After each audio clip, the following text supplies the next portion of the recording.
It has now been a year since Ethan Chapin, Madison Mogan, Zena Kernodle, and Kaylee Gonzalez lost their lives to a senseless murderer on the University of Idaho campus. The man charged with this crime, Bryan Kohberger, now sitting in jail, awaiting trial.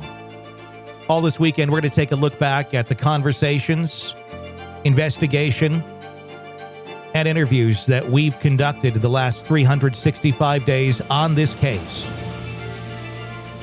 as we continue to await justice for those 4 college students. 4 killed for what? The case against Kohberger.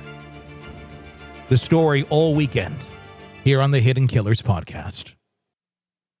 This is an examination of the hidden human condition. This is the Hidden Killers podcast with Tony Brueski. Lara Uretzian is with us, seasoned defense attorney. I want to talk about the nuggets that we keep hearing about with regards to Bryan Kohberger. Someone recently seemingly got their hands on an old resume, cover letter. Interesting to dissect it a little bit. He brags about a lot of abilities that, frankly, he didn't really have when it was dug into further. Some of those being knife skills, one of them being filleting fish, and how much experience he's had at it. Well, turns out the place he claimed to work for as long as he didn't do that there. In fact, he left very early. Boxing. There was a lot of braggadocious things in there. A seasoned public speaker. It's a lot of stuff not really necessarily connected to the murder case, but it raises some eyebrows when we hear about Kohberger and a knife, albeit this time with fish.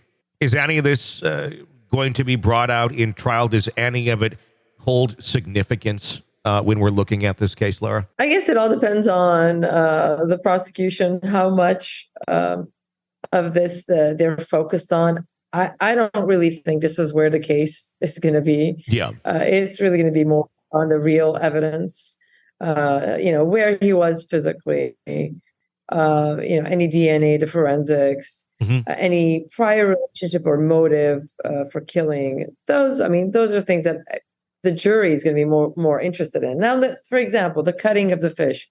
He puts it on his resume. I don't even know why anyone would put that on their resume. Yeah.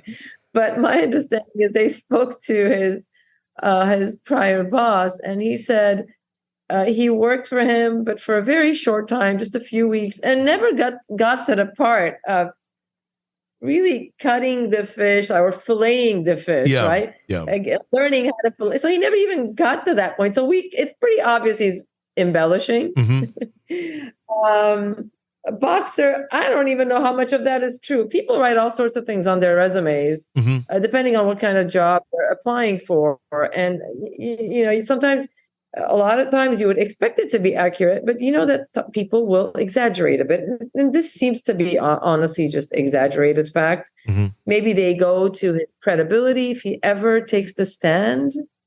I don't even know if I don't expect him to take the stand, but if he ever does, maybe they can bring this up and say, hey, you pretended to be an expert at cutting fish, but you never even got to learn how to fillet at your job. Yeah. You pretended to be a boxer. You said, in reality, we've gone back and checked and talked to people. Not really. You pretended to be this professional speaker, and we don't see anything in your background. We've talked to people. So it could be that, or they could take it. And if there's enough evidence to support that he truly is a professional at cutting fish, truly was a great boxer and a wonderful speaker, then maybe, the boxing and the cutting fish they could use and say he had the ability to kill all these people, basically.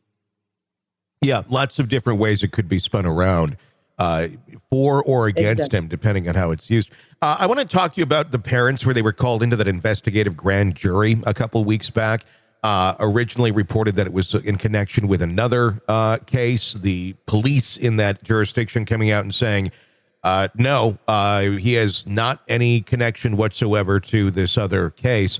But obviously the parents were called in. They had to be called in for some sort of crime that took place within that county. Otherwise, they couldn't be called in.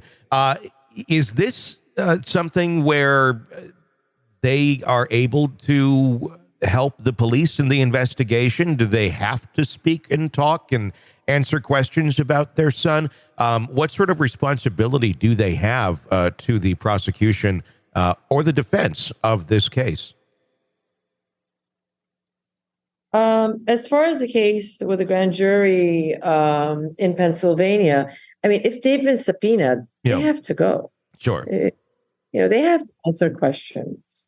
It's not, unless there's something there that's going to incriminate them. Now, if they are the suspects themselves, the parents, then that's a different issue, right? Mm-hmm. But if they're not this, and then they can invoke the fifth and do whatever it needs to be done to protect their rights, right? Their constitutional rights. But if it has nothing to do with them and they're not really witnesses themselves, or they don't have any information that can help the investigation, and it's really basically related to their son, I mean, they have to testify. And I'm guessing the prosecutors, if there's an alibi, if Kohberger has an alibi, maybe the way to provide that alibi to the grand jury and to rule them out is by having the parents come in and testify. This is an examination of the hidden human condition. This is the Hidden Killers podcast with Tony Brueski. Lara Uretzian, thank you so much for your insight on this. Always appreciated. You can check out her website, laralaw.com. It's LARA law.com. If you like this podcast, you want more of it ad-free, become a supporter through Apple Podcasts. Go ahead and check that out. We do greatly appreciate it. Even try it for 3 days free and get access to all of our podcasts with no ads. I'm Tony Brueski. Stay with us.